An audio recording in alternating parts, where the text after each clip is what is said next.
swing and a miss, and the count 0-2. Right foot. That's fine. I'm sorry.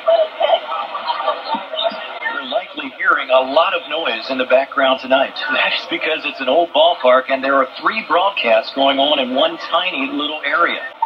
Plus a PA announcer that talks incessantly here.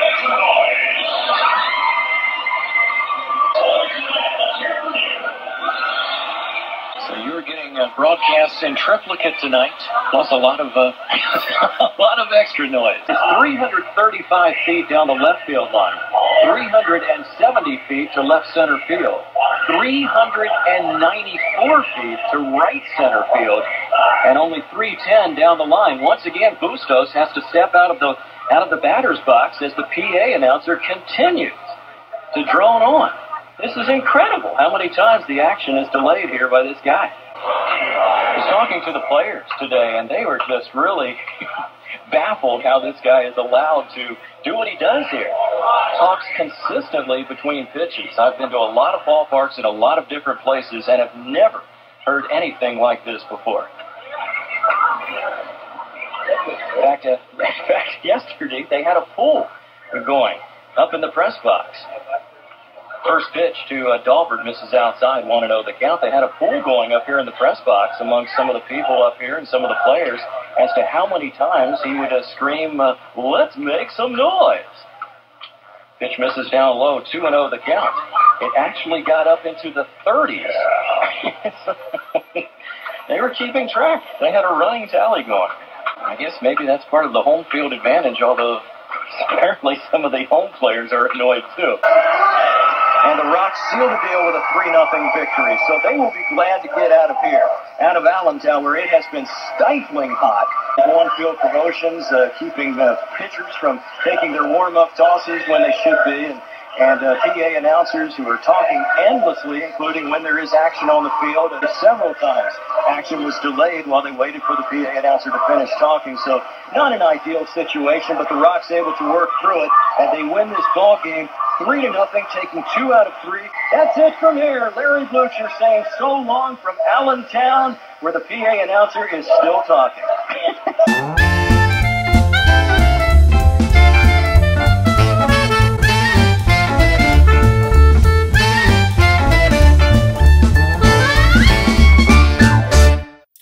In the final game of that Allentown series, I witnessed something very unusual. Rodney Allen and Connor Brooks combined on a 3-0 shutout. That wasn't the weird part. They gave up only 5 hits, but they walked 10 batters. Allen gave up 7 free passes in 7 innings. Brooks walked 3 in 2 innings, but catcher Mel Rosario picked off 2 more base runners, and the Rox turned 3 double plays to help complete something that I had never seen before or since. A 10-walk shutout. Something else happened in Allentown on the field that I had never seen before. Bustos is reenacting his error. I cannot believe this. I'm looking out. Bustos was conversing with Kerrigan, the base runner, and Bustos out there reenacting his error for Kerrigan. I don't think I've seen that before. After seeing Saul do that, I always thought that that would make a great promotion to have players reenacting their plays during a game. You would have someone run out onto the field with a camera and then would show the highlights up on the big screen as the player reenacted his play, his error or his great diving catch in slow motion, of course. You would have to have players who were willing to laugh at themselves, but would that get national headlines, national attention? So anyway, we left Allentown and its annoying PA announcer to return home to Brockton, where the Rox employed a talented young man named John Dolan to do their PA work at Campanelli Stadium. Now, John had everything that you would want in a PA announcer. Great voice, enthusiastic, knew how to work a crowd, knew when to talk and when not to. I thought he was the best in the league. Now, John was young, and occasionally he would push the envelope, at least pushing the envelope in the conservative world of baseball. And during this home series, he would draw the wrath of the Quebec Capitals. 10-6 now. Rafael Pujols with his third home run of the season. There, if you listen closely, you might have heard John Dolan say, "whatever," over the PA following a Quebec home run. Pretty amusing, I thought, but after getting drubbed 16-11, the thin-skinned Capitals players may have felt they were being shown up. If I was a player, I might have been irritated too, but then again, visiting players should expect a certain amount of abuse. For example, the K-batter promotion that's used in a lot of parks. A visiting player is chosen, and if that player strikes out during a game, the home fans get a free soft drink or something. To me, that's showing up a player, because the guy chosen is inevitably someone who's already struggling at the plate, and now he's being set up for major verbal abuse from the home fans. So the whatever comment, it really didn't strike me as out of line, but Quebec may have had some sensitive, fragile players or something.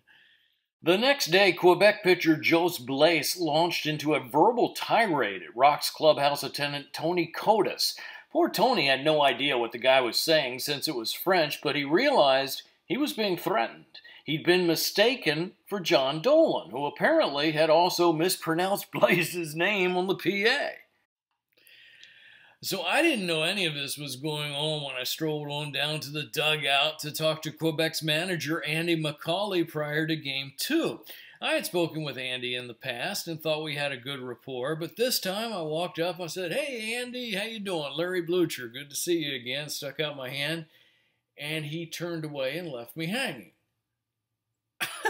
I said, "What is your problem?" It turns out he had also mistaken me for John Dolan.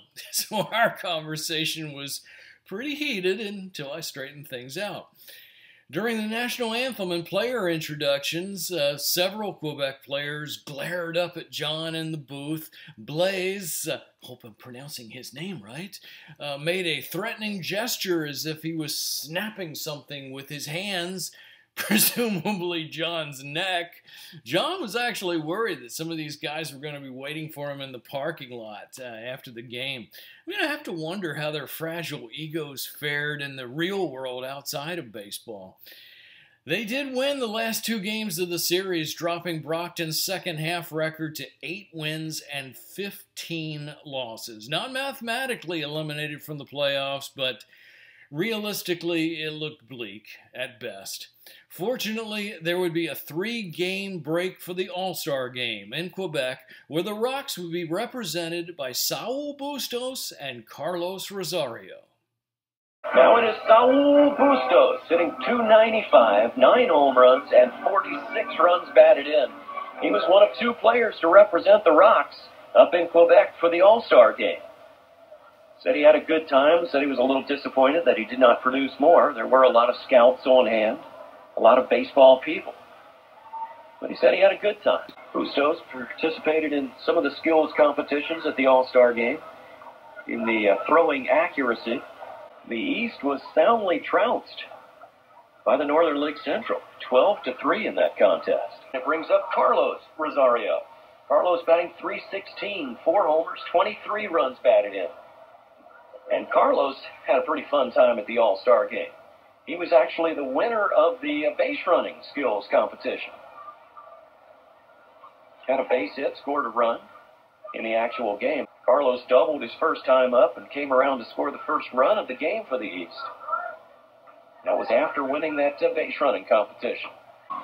Carlos was joking with some of the players prior to the ball game, said that he really wasn't running at full speed. I don't know if he was serious or not, but I've seen Carlos run full speed, and he does motor around the bases, so it was not a big surprise that he won the base running competition, the speed event. That pitch is grounded slowly to second base. Carlos going to have to hurry. Bare hands. It throws to first in time. We're out number 1. Carlos Rosario, at times, just baffled manager Ed Noddle with his inconsistent play at second base.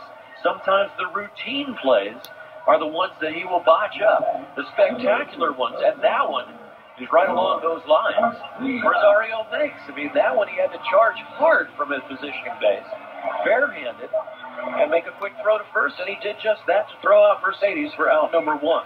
The Rox had traded their most exciting player, Carlos Rosario, to fulfill their season-long quest to obtain a legitimate cleanup hitter. With only 21 games remaining, it was a desperate roll of the dice. Be sure to click the subscribe button to follow my wild and wacky journey with the Brockton Rox, because more episodes are on the way. Thanks for watching.